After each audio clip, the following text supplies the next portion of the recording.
So what I was going to do is just kind of walk through a thruster from many years ago. About 5 years ago, when we were building thrusters, Dr. Charles and I, we came up with a design that was completely sealed in styrofoam. And unfortunately, you can't see anything about what's going on inside the styrofoam. So I have a little demo unit that I do show and tell with. Now, these are straight out of the current patent that's out there online. So what this is basically just a little foam box. And then I use the epoxy that you can put down, and then you, it's got the UV cure. This is all just UV cured epoxy. That's how this is all held together. So there's just strips of styrofoam. The dimensions don't really matter. The goal is to build 1 by 1 by 1. This is the other one. So what that means is you want the fins to be about 1 unit high. You want the trough between the fins to be about 1 unit wide, and you want the separation from the ground plane to the top of the grid to be about 1 unit. So it's 1 to 1 to 1. It doesn't matter whether they're 1 inch by 1 inch by 1 inch or a ½ an inch by ½ an inch by ½ an inch. Just, we found that 1 to 1 to 1 works. So I use copper foil tape. And as you can see, I just put it inside there in a U shape. And you want to connect all of the copper foil tapes together with some wire or whatever, some carbon paper, it doesn't really matter. You just want them all to be connected together, because what you're going to be doing is this wire here is going to be coming out the backside. So you're going to poke a wire through the foam, you're going to connect to this metal grid. And what this is, if you look in the patent, it's like a comb, it's like a heat sink, if you will. And you could do the same thing with a heat sink, by the way, a copper heat sink. You just want it to be 1 to 1 to 1. So you have a bunch of these little strips, and the magic is this surface area of the tips of these strips right here. Each one of these little tips, that's one of the asymmetrical pressure surface areas. As you can see, it's really small because the surface area of that tip of that strip is almost nothing. So even though the field is going to be exceedingly high, the area is low, and it's field times area. It's actually field squared times area. So if the area is nothing, it doesn't matter how big the field is.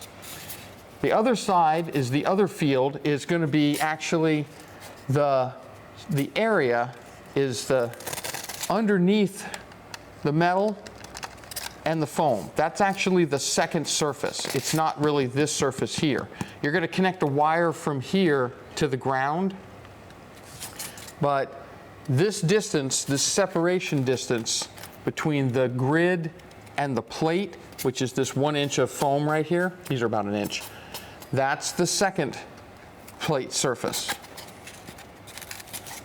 And again, this is pretty low tech. So what you have is a grid and a plate, not this way. You do this, it'll short out. You got to do this so that you separate, and the foam does all the work. And once you get everything installed, once you actually get this all built, you taped all in there and everything, and these are all connected together, so it's one great big electrical circuit, and you've connected your wire to the backside so that you can check continuity. You got to get continuity on this wire. You got to get continuity on this wire and all of the little grids. Then you seal everything up with some silicone sealant, and you squirt some silicone sealant on every single surface. All of these surfaces all get silicone sealant, and then you squish this down and you line it all up, and when you kind of bring it together, it'll squish some of the silicone sealant out, and you'll end up with a box that has silicone sealant. You can't see it, but it's basically got silicone. And then what I do is, after it cures the first time, I go ahead and smear silicone sealant all along the seams, all along everywhere. I smear silicone sealant all along there. I smear silicone sealant all along there. I put Kapton all along the surfaces here, because inside of here is going to be 10 to the 6th ish, maybe 10 to the 7th volts per meter, which is far above the breakdown of the air. So this air is going to want to go into corona, or it's going to want to arc. And the first place it's going to want to go to is the first ground it sees, which is this metal plate. So when this gets finished and you have a ground plate out here and a grid inside here, this thing is going to make thrust from grid to ground. And years ago, I used to draw the grids and the grounds on here. It's been a long time since I did this. Does the polarity of the voltage matter? It does not. You can do positive or negative. I'm doing this, okay, this isn't gonna work. So it doesn't really matter. You can put ground here, and you can put, now this is the catch. This thing is only gonna make about 100 micronewtons, or 1/10 of a millinewton, at around 40 kV. I am not recommending anybody play around with negative or positive 40,000 volts. That is 100% up to you. I do not recommend you do that. In fact, I recommend you do not do that. But in order to make this thing make thrust, you have to put around 40 kV on this wire, and you have to put ground on this wire. If you do that, and you carefully isolate this, and you don't have any other interactions, this will reward you with making about a millinewton of thrust. And you too can play warp drive. Put things in perspective. What's a millinewton of thrust compared to the weight of this thing? Good question. A millinewton is about 100, see, 1 millinewton is about 100 milligrams. So 1/10 of a millinewton is about 10 milligrams. 10 milligrams is about the weight of a butterfly wing. It's about the weight of 1 square inch of paper. So it's a very, very small amount of force. So these are not going to lift their own weight. These are not going to do anything of the sort. If you put this on a very long string, you might actually see it move a little bit. If you do a long pendulum where there's no wind, you might actually see it do a pendulum motion. I don't know how to recommend you measure 1/10 of a millinewton. We use some pretty sophisticated force meters to do that. Usually when we were building stuff like this, we would take this and we would put it on a long piece of styrofoam and put the high voltage power supply on the other end of the styrofoam to act as the teeter-totter balance, put a long string up there and turn them on. And then after X amount of time, they would slowly rotate. This was in air? Mm-hmm, in open air, because it's completely sealed.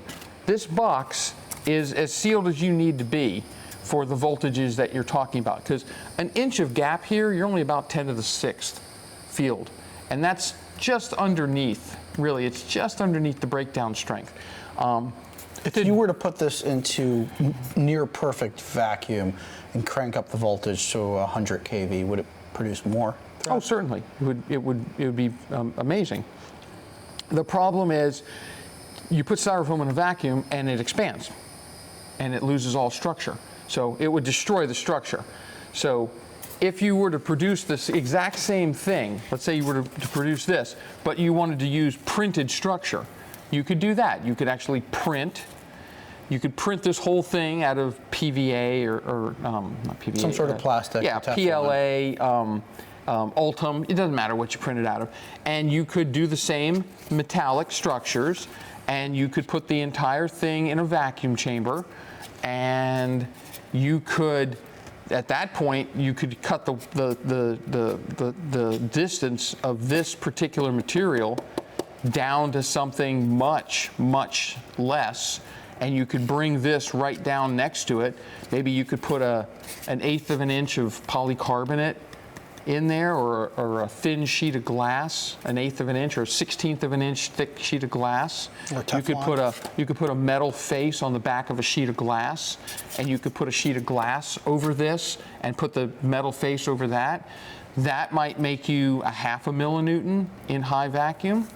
And then you'd be well on your way to the testing we did right after this, right when we decided to go to vacuum, because we took structures like this, printed them out of more solid materials, put them in a vacuum, and figured out what it took to advance the technology to the next step.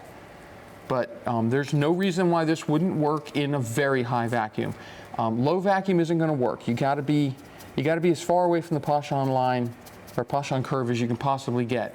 Something on the order of 10 to the minus 5, low 10 to the minus 5, like 2 times 10 to the minus 5. High -6s, this is like 10 to the minus 6 torr. If you don't know what those are, you have no hope of running this test, those vacuum levels. If you do know what those are, you know how difficult it is to get to those vacuum levels. So it's sort of the entry level into playing in vacuum. If you don't know how to make 10 to the minus 6 vacuum, you don't belong screwing around with these kind of voltages, because you will get hurt. Again, I do not recommend you do any of this stuff. I recommend you don't do any of this stuff because it's all extraordinarily dangerous. So talk to us about the Poisson line. Is that the point where Yeah, I'm probably voltage breaks mispronouncing down? it. If I am, my apologies to some dude who was way smarter than me. I noticed in vacuum that the ion wind actually increases as you go to a certain point, around 10 to the -2 or 1. Like when you get really down in high atmosphere vacuum. Okay, so this is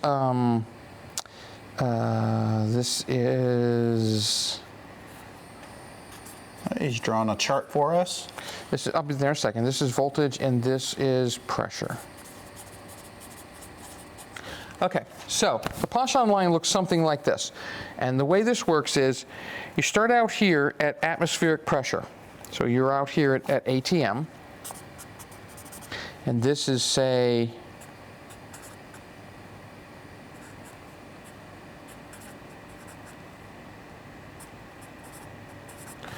so you start out here at atmospheric pressure, and the voltage that you can handle before you arc is fairly high.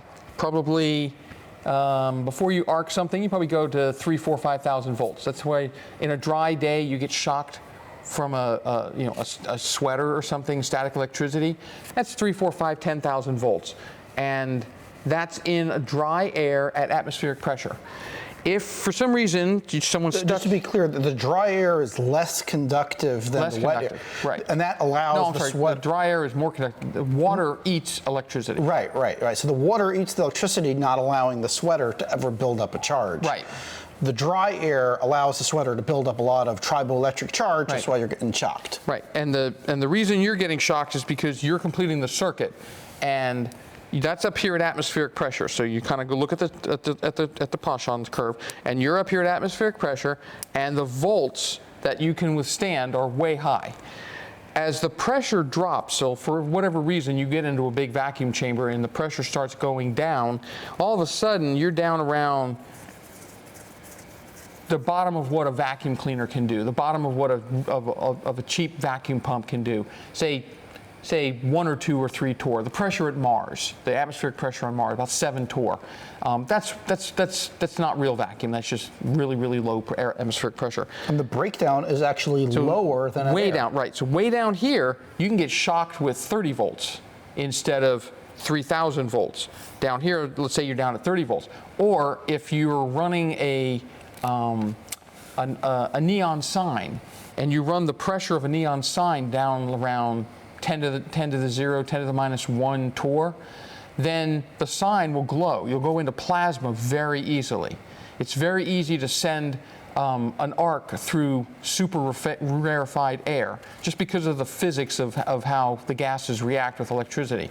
So as you go down the pressure curve, as the pressure drops, it's real easy to arc. It's real easy to cause plasma. It's real easy to cause corona, which is the killer of all thrust. If you're putting energy into making plasma or arcs or sparks or colors or corona gas discharge or anything, you're not making thrust. Thrust is the last thing the universe wants to do. So as you come up the curve this way, now you're at 10 to the minus 3, 10 to the minus 4, 10 to the minus 5, 10 to the minus 6. All of a sudden you start climbing back up real fast. And at 10 to the minus 6, you're back up to about the same voltage that you could have done over an atmospheric. The difference is, here, at 10 to the minus 6, you can run 2 orders of magnitude hotter on the electrostatic pressure. So you could do 10 to the 8th volts per meter here. Where over here, the best you can do is 2 to the 6th, because before you get an arc. So what this, you either operate your toy in this regime or you operate your toy in this regime. If you operate your toy in this regime, you need to be sealed so that you don't give a pathway for the arcs and sparks to get from the inside to the ground outside. If you're in vacuum, you better have a really good vacuum where the vacuum itself is the thing that keeps the arcs and sparks from getting from the high voltage to the ground. And anywhere on the curve of death, anywhere on this curve, except right here and right here, is a bad place to be if you're above, say, 3,000 volts. Basically, this is all over the internet. This is, you had any book on electrostatics or any book on plasma. This is done very much better and way better explanations. Basically, you can half-ass vacuum. You can't.